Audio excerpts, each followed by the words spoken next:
Muy buenas mis queridos Humphreys, hoy vamos a ver todo lo relacionado con la dieta y sus beneficios o consecuencias en la salud. Así como hemos dicho en todos los vídeos relacionados con la nutrición está muy relacionada con la salud general de las personas. Así, pueden ser positivos si llevamos un patrón alimentario y una dieta saludable y sostenible, o todo lo contrario, puede tener resultados perniciosos, perjudiciales, si seguimos unos hábitos alimenticios no del todo saludables. También es importante mencionar que para alimentarnos bien tiene que pasar por una determinada seguridad alimentaria, en la que esos alimentos que estamos incorporando pues no tengan efectos perjudiciales por su mala conservación, porque hay algún contaminante físico, químico o biológico. Así que vamos con la malnutrición. La malnutrición puede ser de tres tipos.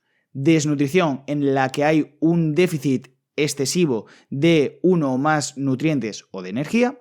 Sobrenutrición, si hay un aporte excesivo de uno o más nutrientes o de energía. Y por último, enfermedades carenciales, en las que falta específicamente o tenemos un déficit de un nutriente en específico.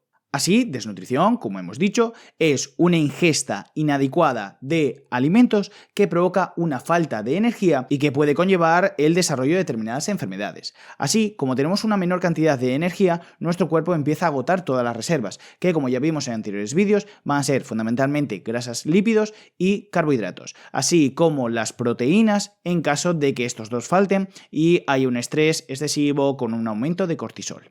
Todo ello va a perjudicar, si esto es muy sostenido durante largos periodos de tiempo, mi salud.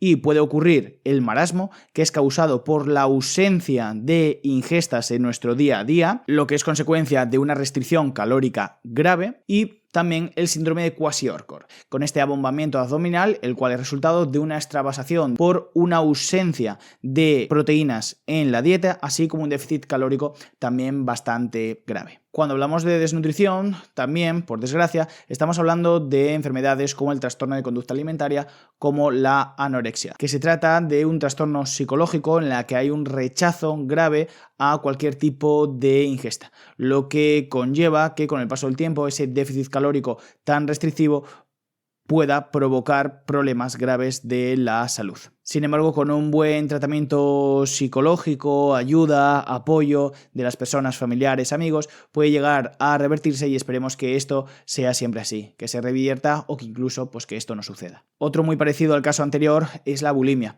en las que se caracteriza por un atracón debido a que hay mucha avidez por comer o bueno, que gusta mucho la comida, sin embargo sigue un arrepentimiento. Entonces tras ese atracón viene el arrepentimiento y se fuerzan a vomitar o tomar laxantes para, pues eso, evitar esa incorporación de calorías con esa ingesta desmesurada del atracón. En el caso de la sobrenutrición estaríamos abordando todo lo contrario. Al aportar más calorías de las que mi cuerpo necesita, en un contexto en el que además somos sedentarios, va a acumular gran cantidad de tejido graso. Esto se mide con el índice de masa corporal, que es muy fácil calcularlo. Ahí lo veis en el esquema adjunto, que sería: ponéis vuestro peso y lo dividís entre vuestra talla en centímetros elevado al cuadrado. Y eso os va a dar vuestro índice de masa corporal. Lo normal estaría rondando entre el 18,5 hasta el 25, más o menos. Por encima de ahí podríamos estar hablando de sobrepeso y más por encima estaríamos hablando de obesidad, obesidad tipo 1, obesidad tipo 2 y obesidad tipo 3. La obesidad, en base a esta fórmula, se caracteriza o se describe como un peso excesivo para tu estatura. Sin embargo, cuando nosotros hablamos de obesidad, hablamos de una obesidad mala, es decir, cuando tú tienes una acumulación excesiva de tejido graso, porque como ya sabéis, no pesa lo mismo 1 kilogramo de grasa que 1 kilogramo de músculo. Por tanto, yo puedo tener un cierto sobrepeso si tengo gran cantidad de músculo, que esto a la larga tampoco es que sea bueno, pero vamos a decir que es más saludable, porque ya sabéis que hay un dicho por ahí en medicina que donde hay músculo hay salud. Y ahora vamos con las enfermedades carenciales, en las que había una ausencia o déficit de un nutriente específico. Así, por ejemplo, podemos estar hablando del raquitismo, que es causado por una ausencia de vitamina D. Como ya sabéis y como ya vimos anteriormente, la vitamina D es fundamental para la salud ósea, especialmente en la población neonata y la población infantil. Por ello, produce esas deformaciones óseas e hinchazón en las extremidades por esa ausencia de vitamina. Y por supuesto, unos huesos más frágiles y blandos. Otra sería el beriberi, que es una deficiencia de la vitamina B1 o tiamina. Afecta fundamentalmente al sistema nervioso periférico y también puede afectar al sistema cardiovascular. Siempre se ha dicho que hay dos tipos. Seco, que es un enflaquecimiento, es decir, hay casi una caquexia del músculo estriado esquelético, es decir, del músculo propiamente dicho que te provoca debilidad, y por otro lado tendríamos el húmedo, en el que tenemos una serie de edemas periféricos, como ahí se refleja en la imagen adjunta con esos tobillos hinchados. Por otro lado sería el escorbuto, la típica enfermedad de los marinos por una ausencia o déficit de vitamina C. Como sabemos, la vitamina C favorece la absorción del hierro, por tanto tendríamos un estado parecido a la anemia, así como favorece la síntesis de colágeno, y por tanto el colágeno lo tenemos en la piel, las articulaciones, las mucosas, y ahí tendríamos esos característicos síntomas, ¿no? Hemorragias subcutáneas, hinchazón de las articulaciones, mala cicatrización, caída de dientes. Por su parte, un déficit de vitamina B3 o niacina provoca la pelagra, que también es conocido como el síndrome de las 3 Ds,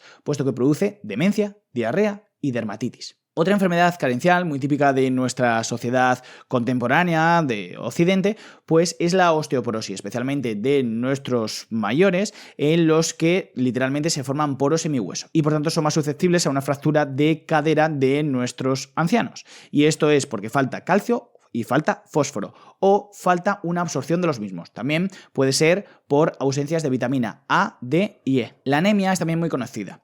La anemia te provoca un estado de astenia, es decir, debilitamiento progresivo, fatiga, neblina mental, y todo es debido a una ausencia de hierro en la hemoglobina que, como ya sabemos, transporta el oxígeno. Y como ya dijimos en anteriores vídeos, el oxígeno es fundamental para la combustión que se lleva a cabo en la mitocondria y para que produzca energía.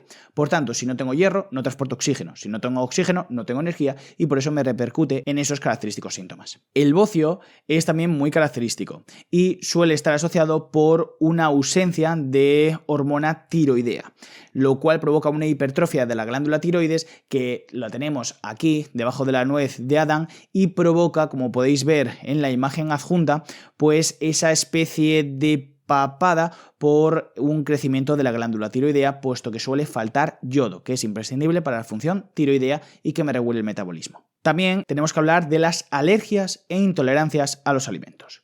Cuando hablamos de intolerancia, las más comunes son la intolerancia a la lactosa y la enfermedad celíaca o la intolerancia al gluten. Esto no es más que una reacción adversa de mayor o menor intensidad al incorporar estos dos alimentos. Por ejemplo, en el caso de la intolerancia al gluten es por una reacción inmune ligera, mientras que la intolerancia a la lactosa es porque nos falta una determinada enzima intestinal denominada lactasa que no descompone ese azúcar, se acumula en el intestino, se fermenta, produce gases, diarrea. Con ello quiero decir que los síntomas van a ser mucho menores que una alergia. ¿Por qué? Porque una alergia es un ataque excesivo de mi sistema inmune frente a un determinado alimento y puede provocar la liberación de histamina, prostaglandinas, que caiga bastante la tensión arterial, y estamos hablando de un shock anafiláctico, lo que te puede producir la muerte. Por tanto, ¿las intolerancias son importantes? Sí, pero vamos a decir que causan males menores, tales como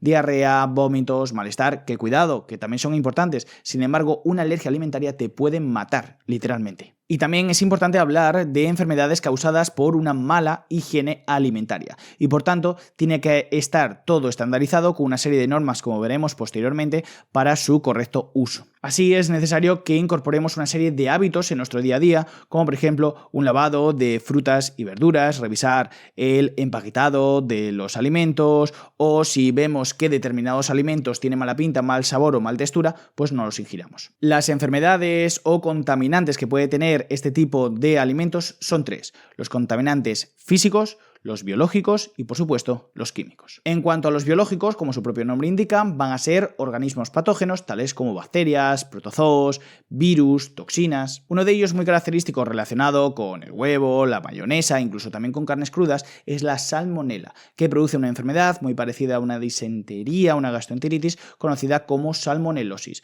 con diarreas, náuseas, vómitos. Así que no comáis huevos crudos. Esto fue una moda también, yo creo que instaurada un poco por Rocky, que salía con comiendo huevos crudos, que además de que puedes contraer un riesgo muy grande de contraer salmonelosis, también tiene una serie de antinutrientes, es decir, no lo vas a digerir, no es nutritivo y encima te genera una salmonelosis, así que no lo hagas. Otra también muy conocida es la tenia. La tenia es un nematodo parasitario, un cestodo, que puede llegar a vivir en tu intestino y el problema es que se va a alimentar de todos aquellos alimentos que tú estás incorporando. Por tanto, en verdad, tú no te estás nutriendo, comienzas a adelgazar, además a adelgazar mal, es decir, porque te estás desnutriendo. Es como decir que no estás comiendo casi nada. ¿Cómo puedo infectarme? Pues normalmente se infecta por carne de cerdo que está contaminada. Tú ingieres un quiste, ese quiste se desarrolla en tu intestino, la gran tenia, y a través de tus heces vas a contaminar pues tu entorno cercano, entre ellos posibles cerdos, y así se sigue reproduciendo. Por otro lado, conocemos la anisakiasis por el anisakis, que suele estar relacionado por incorporar pescado crudo, entre ellos por ejemplo el sushi, en nuestra dieta.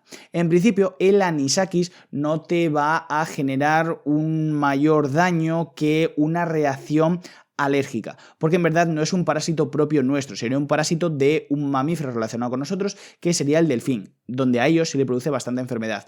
Y estos, a su vez, el anisakis se desarrolla en los pescados intermedios, etc. Pero nosotros, en principio, reside en nuestro estómago, puede vivir, más o menos, pero nos da una reacción alérgica adversa, que es el mayor problema de la anisakiasis. Esta sí que es muy importante. Si incorporamos alimentos en nuestro día a día de latas o de conservas, si observamos que esa lata está abombada, quiere decir que posibles bacterias, entre ellas Clostridium, puede haber fermentado esos alimentos y puede haber producido una toxina botulínica, que es la toxina más potente que existe. De hecho, te puede llevar a la muerte, y si nosotros empezamos a experimentar tras una ingesta en la que ya sospechábamos algo, dificultad para tragar, falta de movilidad, dificultad para respirar y esta serie de síntomas que aparecen en la imagen adjunta, es importante que acudamos muy rápido al hospital. Otro suele estar relacionado con las aflatoxinas. Es muy común ver en determinados alimentos, como por ejemplo en ciertas naranjas, en frutos secos, el crecimiento de un moho. Entre ellos es el Aspergillus, que produce estas aflatoxinas, las cuales, como su propio nombre indica, son tóxicas y además pueden llegar a ser carcinógenas. Entonces, incorporarlo en nuestro día a día, esto por acumulación, puede conllevarme a problemas futuros, así como una intoxicación alimentaria en el momento de incorporarlas. En cuanto a los contaminantes químicos, es bien conocido y, como dijimos anteriormente, hay que lavar muy bien frutas y verduras, puesto que siempre puede tener trazas de pesticidas, fertilizantes, que a nuestro cuerpo no le puede sentar muy bien y que incluso puede llegar a ser tóxico. Y ya, por supuesto, también tenemos que tener en consideración los contaminantes físicos. Ya no solo hablo de estas salchichas que suelen ponerse trampas para los perros, sino que, por ejemplo, si nosotros se nos ha roto un vaso y puede que determinadas esquirlas de vidrio se haya quedado en nuestra comida, es importante revisarlo muy bien, porque esa pequeña esquirla, por mínima que sea, la puedo incorporar en mi esófago y, por ejemplo, generar una pequeña hemorragia interna, que es mucho más difícil que no una hemorragia superficial. Y hasta aquí el vídeo de hoy, Humphreys. Espero que haya quedado claro esta relación entre la dieta y la salud, así como esos hábitos saludables. Y nada, cualquier duda la podéis poner por los comentarios, intentaré solventarla en el menor tiempo posible y nos veremos en posteriores vídeos. ¡Hasta la próxima!